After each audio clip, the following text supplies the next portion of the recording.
Mr. President, I am back again with the old battered time to wake up graphic here. The Smithsonian can't have it quite yet. This time to wake up climate report starts with the unfortunate proposition that we are in terrible danger on climate. Obviously, a critical part and an essential explanation of the danger is that the Republican Party has been turned by fossil fuel industry dark money into little more than the political wing of the fossil fuel industry, slavishly dependent on the fossil fuel polluters to fill up its super PACs and shameless about parroting the polluters' obnoxious lies. But all that happens in the political world. Where the danger gets real is in the physical world. And a recent study suggests that we have perhaps already blown through the 1.5 degrees of world heating safety limit.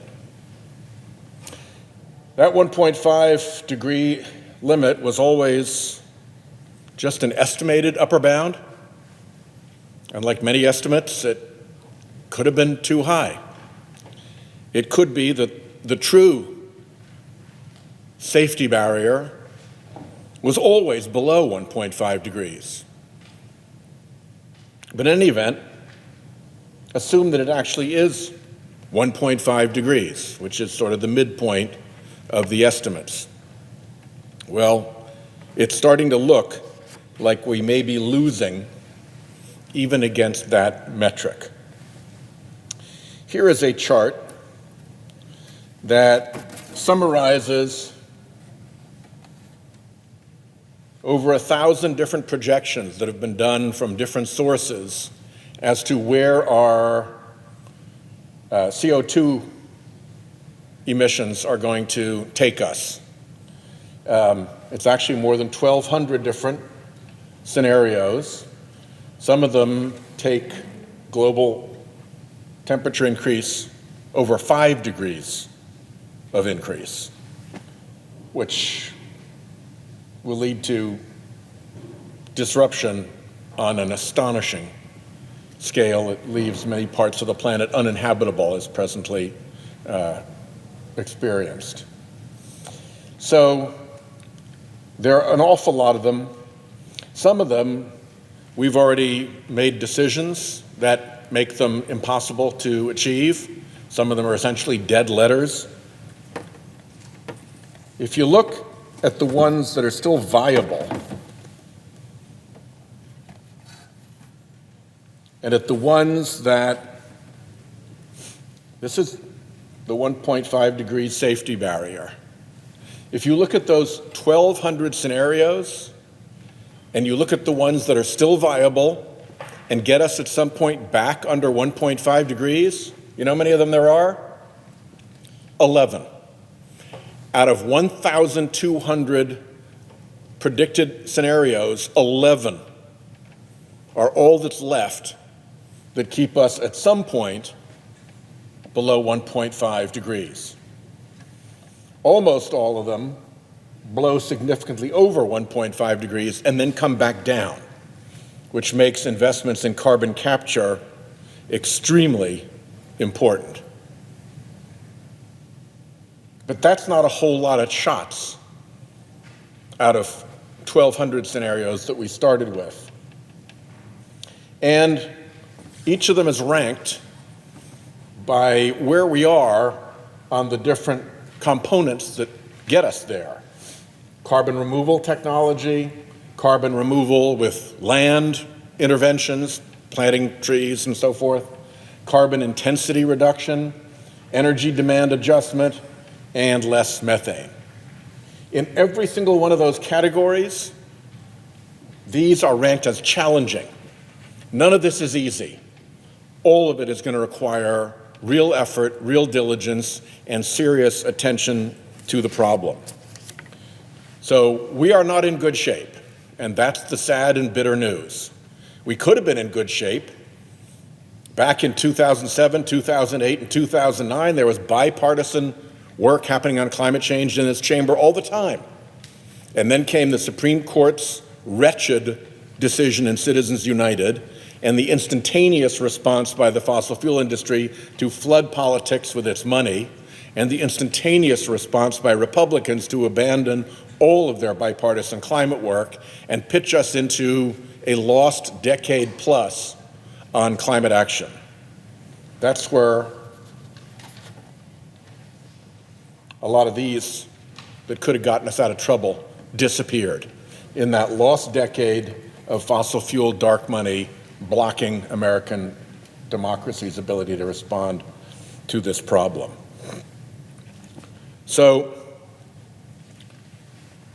to stay below the 1.5 degree safety threshold requires two measures. Again, these are estimates. It could well be that we need to do more than this, but these are the ones we're working with. One is reducing emissions by roughly half by 2030, and the other is reaching net zero by 2050. So here's the latest estimate of how we're doing with respect to the 2030 50% reduction goal. That's what this line is. That's 50% reduction in carbon emissions by 2030. And here's where we are, and here are a bunch of different scenarios and how they end up. The only scenario that gets us to this goal by 2030, here's 2030 if you can't see it from the television, the only thing that gets us there is a carbon fee, putting a price on carbon emissions so that it's no longer free to pollute.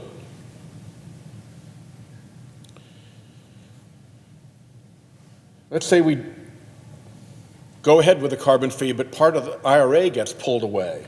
That's this purple line. We miss by a little.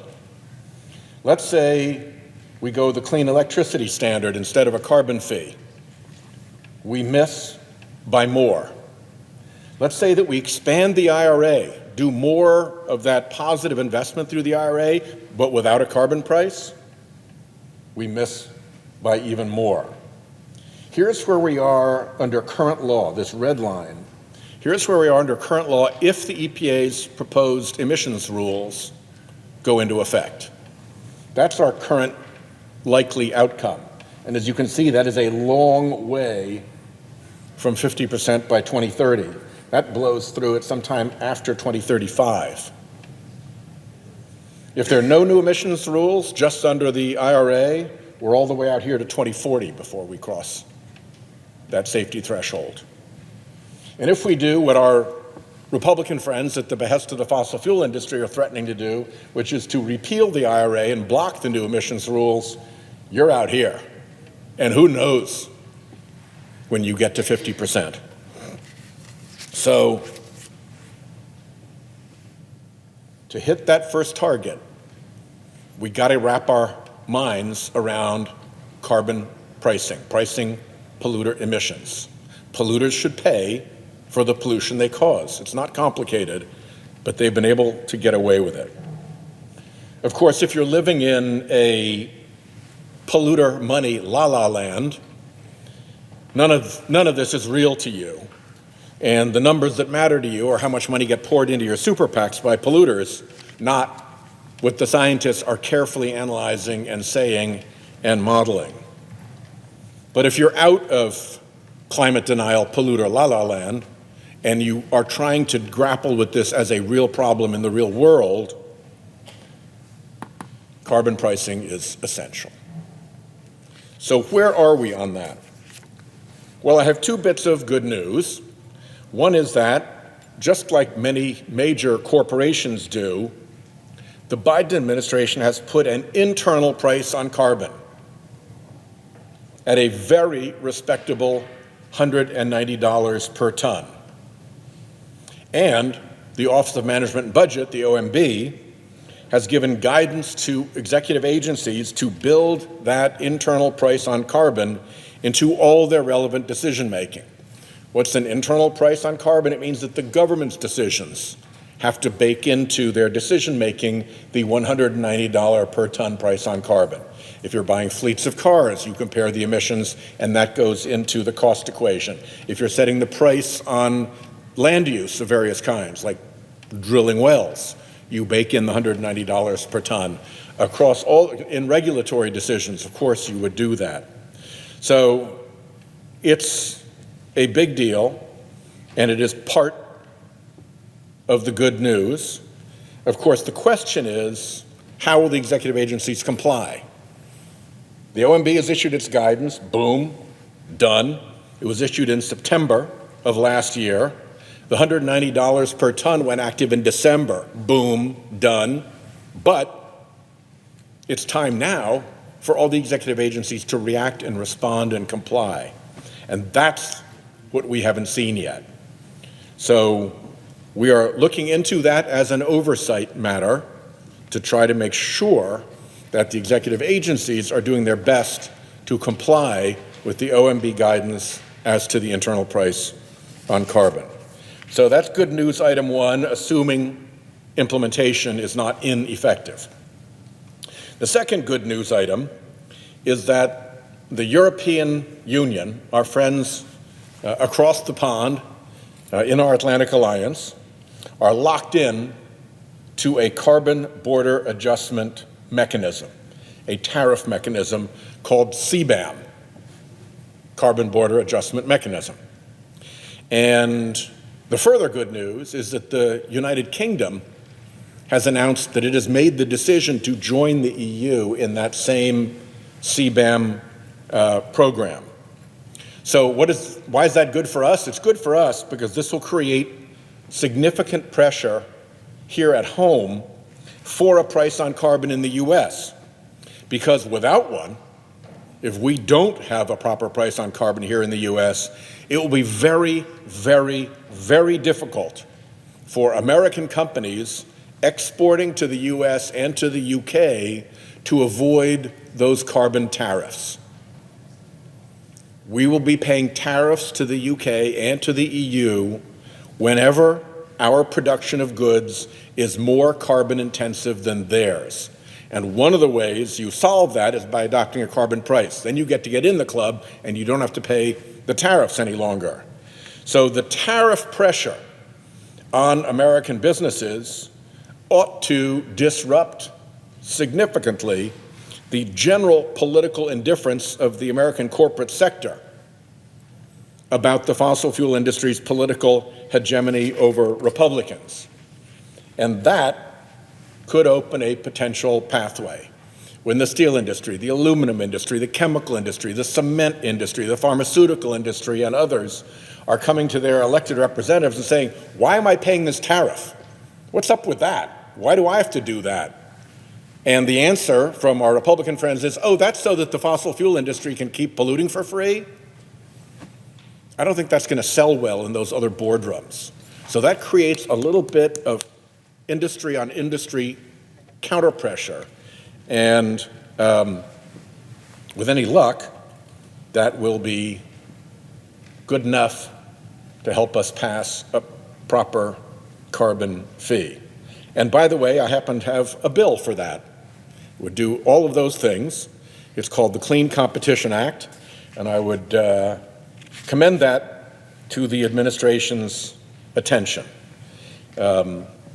The Biden administration seems to be shedding what was initially anti-CBAM skepticism.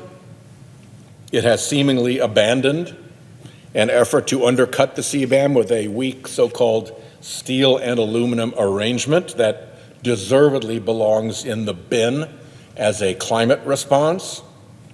I hope very much the administration will begin developing a positive response to the CBAM, and there's my bill as a model for them to take a look at. If we do this right, it spares American exporters paying these tariffs. That's a good thing.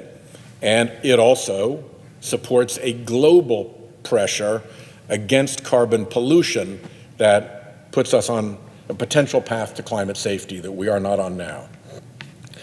Together, those two pieces won't match a full, proper price on carbon as proposed in my separate pollution fee bill, which I also commend when we get to a full, proper price on carbon, but it will get us a good ways there.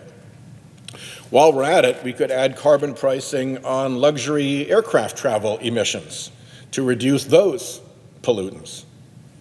No reason that somebody sporting around in a private jet shouldn't be picking up the tab for the pollution they're leaving behind.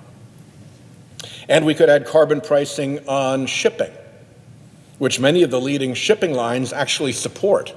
So we have a constituency to get this done in the industry. And those two things would help make more progress. And yes, I have bills on each. But ultimately, we need to stop the fossil fuel industry's dangerous and fraudulent pollute for free business model by making them pay to pollute, which is what they should be doing as a basic economic market theory principle. But instead of obeying economic market theory, they are floating on a subsidy that the International Monetary Fund has estimated at over $600 billion with a B, billion dollars every single year. Makes it tough for renewables to compete against a $600+ billion subsidy every single year. And by the way, it also makes it easier to throw a few $billion into controlling Congress if you're protecting a subsidy of $600+ billion every single year. So there is this conflict between free market principles and fossil fuel subsidies, and unfortunately, our Republican friends inevitably resolve that conflict in favor of fossil fuel subsidies, while conveniently taking billions of dollars in fossil fuel political money. Let me close by turning to methane. This graphic talks about economy-wide CO2 emissions in various climate policy scenarios.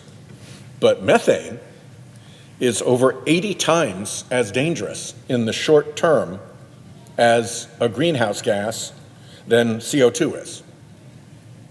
And folks, we have been disastrously bad at handling those methane emissions.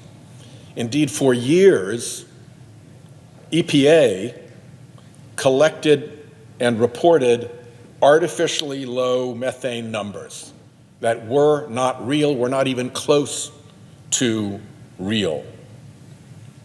The EPA methane effort was half-baked, ill-informed, and hapless. But something has changed. Now, we can spot methane emission sources from satellites. We can measure the intensity of the methane leakage. And there's a new methane fee on industry methane leaks from my bill, which got into the IRA. And there's a new methane reg from EPA. And the administration has announced a methane enforcement task force to use that new technology and find and fix and finish major methane leaks. If we can do that in this country, then we can go to the next COP with a program to have all international methane leaks found, fixed, and finished. And if we do that globally, that's a very big step towards a pathway to climate safety. Like the social cost of carbon plan, this plan, the Methane Enforcement Task Force, is set, but the implementation is still unknown. A rapid, robust, and efficient enforcement group could really make a difference in getting dangerous methane leaks plugged. A sloppy and indolent group that follows the interagency process rule of moving at the speed of the slowest bureaucracy would be a real disappointment. So here again, we are doing oversight. Put these things together: a proper and well-implemented internal social cost of carbon made effective across all relevant federal agencies for all relevant agency decision-making, plus a positive response, not a weak sister response, to the EU-UK CBAM carbon border tariff, plus a tough multi-agency crackdown on industry methane leaks, and this trajectory towards climate safety begins to get more possible. Unfortunately, we just had bad news from EPA on their power plant pollution rule. If you can believe it, their rule, which has been months and months and months in the making, will regulate coal-fired power plants, which are dying out on their own under their own sheer dead economic weight, and they will regulate new gas-powered power plants, which aren't built and therefore don't have any emissions. But they won't be regulating in this rule the part of the power plant market that this year and in all future years will produce the majority of the emissions from that sector. It's the biggest piece of the power plant emission sector, and they're simply not going to regulate it, and that piece is the existing fleet of gas-powered power plants. It is really hard to see the logic of giving that free pass to the major polluting sector of the power plant emitters. And it sends a terrible signal about the seriousness of the agency. So let us hope that that rule is a unique embarrassment and not a broader signal of weak, even pusillanimous EPA administrative effort on climate. The diligence with which the Methane Task Force and social cost of carbon are implemented, and the positivity of the U.S. response to the CBAM need to send a much more serious signal, as should all future EPA rulemakings on power plants, vehicles, and other large sources of carbon pollution. We are at a tipping point right now, and when you get down to 1,200 different scenarios for only 11 remaining ones still get you near a climate safety pathway, you have cut the loaf mighty thin. And making sure that we get this right, that we get onto one of those pathways, is going to require a carbon fee. It just is. And by the way, that is what conservative economics tells you should be done. You can go to Milton Friedman, the high priest of free market economics, and he will say that if you are involved in making a product that involves polluting or some other, what they call negative externality in economics ease, you got to bake that pollution cost, you got to bake that negative externality into the price of your product. If you haven't done that, you're being subsidized, and if you're being subsidized, that ain't market economics. So the principle is right for this. Fairness is right, because you should not be able to pollute for free, particularly like the fossil fuel industry does, particularly creating the kind of harm that they're creating. And of course, there is this other question of making sure that our planet remains habitable in the manner that we are used to for our children and our grandchildren. Again, all of that is doable. All of that is doable with a price on carbon emissions. And there are not scenarios that take us down that pathway to climate safety without that carbon price. And with that, I yield the floor.